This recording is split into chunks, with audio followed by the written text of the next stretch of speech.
कृपा है जो इन्होंने हमें अपने चरणों के साथ लगाया हुआ है। सत्संग जी, हमें इनकी कदर करनी आ जाए। सत्संग जी, अगर दुनिया में देखें तो हम किसी ने अगर डॉक्टरी की डिग्री लेनी है, डॉक्टर बनना है, तो फिर वो डॉक्टर वाले जो टीचर हैं वो आगे मिलते हैं और फिर वो एक सबक पढ़ाते हैं और फिर वो एक इंसान डॉक्टर बन जाता है। लेकिन यहाँ हम देखें कहीं कोई डॉक्टरी की पढ़ाई नहीं, इंजीनियर की पढ़ाई नहीं करवाई जाती। लेकिन सत्संग जी, एक अध्यात्म का पाठ, एक भक्ति किस तरह से हमारी पक्की हो, किस तरह से हमारा अपने सद्गुरु पर विश्वास हो, किस तरह से हम हर पल हर क्षण इस निरंकार को याद रख पाएँ। कोई भी कर्म करने से पहले कहते हैं कि अगर इसका ध्यान आ जाए, इसकी याद आ जाए, तो फिर हमसे कोई कर्म गलत हो ही नहीं सकता। सत्संग जी, इतना बड़े जो हैं गुरु हमेशा संदेश दे रहे हैं, इतने पवित्र पावन विचार, चाहे युगों युगों से जो भी पीर पैगंबर हुए, सबका एक ही पैगाम कि ये धरती सुंदर बन जाए और जितना हो सके इंसान का दूसरे इंसान के साथ कहीं कोई टकराव ना हो। आज हम देखते हैं कि किस तरह से इंसान का ही दुश्मन बना हुआ है। घर में देखें तो भाई भाई का दुश्मन है और अड़ोस पड़ोस में देखें तो कहीं कोई किसी को देख के राजी नहीं। हमेशा इंसान को ये लगता है कि उसके घर में इतनी सुख सुविधाएं क्यों हैं, मेरे पास क्यों नहीं। कहने का मतलब कि सुख देख के जल रहा है इंसान। ईर्ष्या की आग इतनी ज़्यादा प्रबल है कि उसे अपने अलावा कुछ दिखाई ही नहीं देता।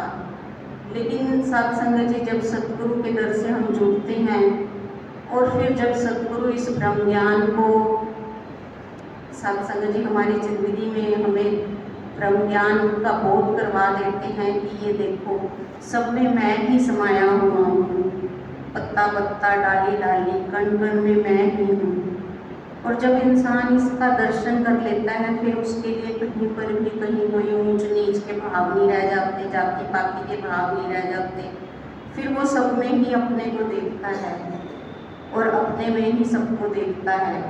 फिर वो जिस तरह से अभी हम सुन रहे थे कि पहले जब नहीं जुड़े हुए थे तो केवल और केवल अपने भले की कामना की जाती थी, भगवान से मांगा जाता था, चाहे वो मूर्ति रूप में पूजा कर रहे थे। जब ज्ञान नहीं था तो फिर केवल और केवल एक स्वार्थ की खातिर कि मेरा ये काम पूरा हो जाए, तब मैं इतने रुपए का प्रसाद चढ़ाऊंगी।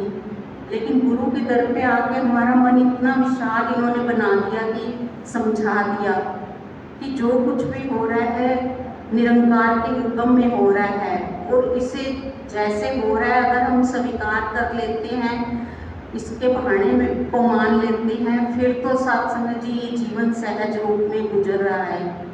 लेकिन अगर कहीं कोई किंतु परंतु कि मेरे साथ ये क्यों होता है, या फिर कहीं और इस तरह के भाव आ गए, तो फिर कहीं ना कहीं वो भक्ति में हम पिछड़ रहे होते हैं। सत्संग जी, गुरु ने जो इतनी आज कृपा की हुई है, जैसे अभी हम देख भी रहे हैं कि निरंकारी राजपिता जी यूपी के टूर पर और जगह जगह उन्होंने समागम किया, तो किस तरह से सत्संग जी गुरु तो कहीं कोई कमी नहीं छोड़ रहे, कमी हमारे अंदर ही है। और जब हम सत्संग में आते हैं तो फिर वही सत्संग जी की हमारे जो अवगुण हैं वो धीरे धीरे कम होते हैं। और ये सामने वाले देखने वाले को तो पता लगता ही है, लेकिन मुझे खुद को भी पहले पता लगने जाता है कि मेरे अंदर अगर इतना पहले गुस्सा था ज्ञान लेने से, और ज्ञान लेने के बाद जैसे जैसे मैं सत्संग सेवा सिमरन कर रही हूँ तो फिर मेरे अंदर कितना चेंज आया है। वो सत्संग जी कहीं ना कहीं हमारे अपने आप को, जो हमारी अंतर आत्मा है, उसे सब नजर आ रहा होता है। हमारा अंतर्मन इस बात की गवाही दे रहा होता है कि हाँ, मेरे अंदर ही चेंज आ गया है। कहीं ना कहीं जो मेरे बोलों में वो मिठास नहीं थी, वाणी में मिठास नहीं थी, गुरु का ज्ञान लेने के बाद वो मेरी वाणी में मिठास आ पाई है या नहीं आ पाई, ये मुझे भी पता लग रहा होता है और सामने वाले को भी पता लग रहा होता है। सत्संग जी सतगुरु के चरणों में यही अरदास है, प्रार्थना, इन्होंने कृपा की है हमारे ऊपर, हमने इन्हें नहीं चुना, इन्होंने हमें चुना है। तो ये जो ये कृपा है इनकी, ये तो हमेशा ही बनी हुई है, बस हम ही जुड़े रहे इनके चरणों के साथ। सबका भला करो भगवान, सबका सब विधि हो करना। सत्संग जी प्यार से कहना, धन धनकार जी।